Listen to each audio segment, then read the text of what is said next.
Hey, I'm Colin, I'm Phil the Beast. and we are from the Brains, and you are colliding with Yell Magazine here at Rockfest.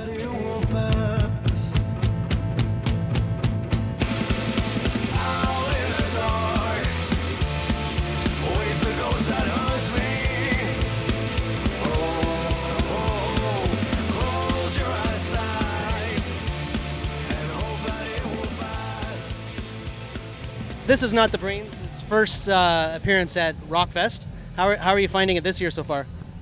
This year is really good. Last time we played at Rockfest, I think it was the infamous year with Shit Lake and Piss River. And so I think it's come a long way. But it's really good. Everything's really well organized and everyone's really nice. Go-kart drivers, those guys are crazy. I love them. The boat ferry people, also nuts. Love them. We're having a great time. It's like so many of our friends are here. You just can't compare. It's awesome. And I also read recently that some porn films are being filmed here. What do you think about that? Oh yeah, I know the parties involved. I know those people. Yeah. Yeah. Okay, it's a little greasy. Is it wrong?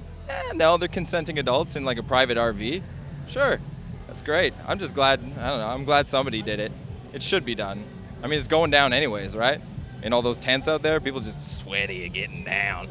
Someone's got to film it. So where would you say the biggest psychobilly scene is? That's a really hard question. I don't know. I mean, like, it's got to be the UK or Germany for sure. Those are just, like strongholds of psychobilly. You know, it started there. It's gonna fucking end there. Those guys are serious about it. You know, and we have nothing like that in North America. You know, it's getting there, especially in the States, and now Canada. People are, you know, you say you're in a psychobilly band, they're not like psychedelic, whoo, you know. Now it's getting there, but it's still nothing compared to Germany and the UK. Those guys are fortresses of psychobilly. Yeah. And is like Montreal maybe the strongest in Canada? Oh yeah, without a doubt, psychobilly capital of Canada, no doubt. We got us. We got a couple members of the Creep Show who live there. We got the Gutter Demons, we got Lab Rats, Hellbound Hepcats, who are like more neo-rockabilly, but it's still, you know, same idea. Yeah, we got a lot of great bands here, and we have a great scene. We're very lucky. And horror is obviously a big influence in psychobilly. What are your favorite movies or directors? I like George A. Romero a lot. I like what Kubrick did with it. I loved it. I don't know. I'm kind of on the spot. There's so much, but I mean, those are the two that just pop out right away. If you were in a zombie apocalypse, what 5 items would you find to be essential? Okay, a gun that can shoot bullets real fast, a shitload of ammo for that gun, a bunch of food. I don't know, something that my wife would like to bring because she'd be pissed about it. Gotta think about here. Gotta love your wife, guys. And then the other thing would be like, I don't know, maybe like some flares. I could like start a fire, or like if there's an emergency, I can do that. I think that's what I would bring. Yeah. And are you playing any horror-themed video games? Yeah. I was just playing Resident Evil the other day. I think it was Resident Evil 5. It was okay. The one that was most striking lately was The Last of Us. That one was awesome. The story was awesome. The gameplay was awesome. There were parts like you're playing this game and you're just like, oh, what's gonna happen? Freaks you right out, man. It was awesome. Okay, any games that you're looking forward to? Oh, tough call, man. Tough call. I think I'm gonna have to like upgrade to a PS4 before I can start like really getting excited about the new games. Because right now it's getting kind of stale over in PS3 land. There's good talk about the new Friday the 13th game. Are you a Jason fan? Yeah, big Jason Voorhees fan. Love it. I imagine the game would be awesome. It'd just be like GTA, but you only get a knife and you just run around like. I haven't heard about it, but I'm really stoked now that you mention it. Yeah. What are you doing? Stop! Let me go!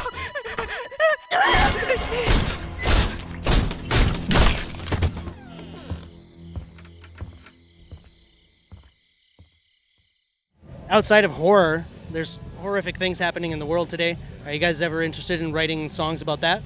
We do cover some stuff like that. We cover like some historical stuff, but we don't want to go too heavy on it because we're still kind of like a party band.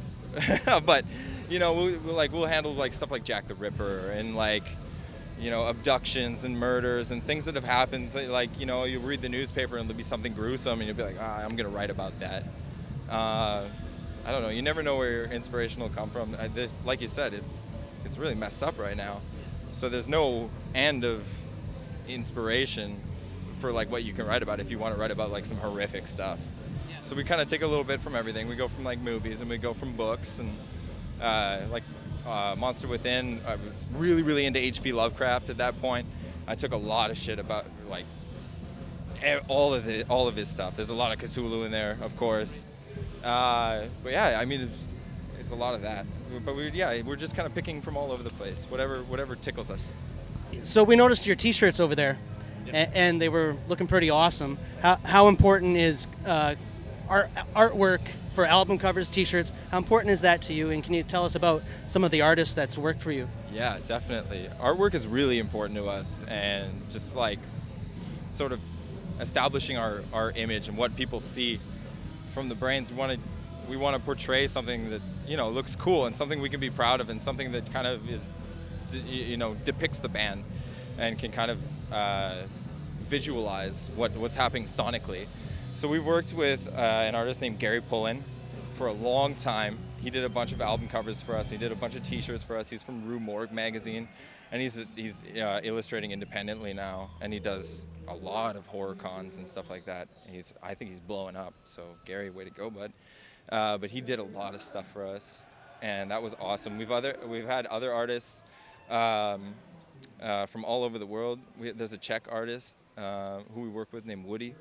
Woody's amazing. He's done so much for us, and it's so wicked. And then like friends of ours have contributed things like this.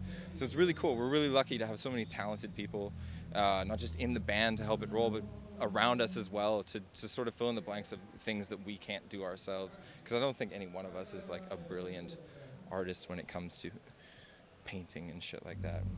We make mean noise. That's our thing. To wrap up, what's the most rock and roll thing you've been in or seen? I don't know, man. It depends on like what rock and roll is to you. If you're like all Motley Crue about it, then that's one thing. But for me, I think the most rock and roll thing we ever did was we did a European tour, a nightliner tour. So we had these double-decker tour buses, and there was two of them. And it was us and the Reverend Horton Heat and the Phantom Rockers, which are a brilliant like old school UK psychobilly band. And then and we all went on this huge tour across Europe in these big fucking buses and played these huge fucking venues. And that was like, I was so young doing that, I think I was like 25 or something. And I was just like, man, my dreams are coming true. This is rock and roll as fuck. You peek out your little bunk window and you see the venue, and you come out of the venue after sound check and there's people lining up already. It's crazy.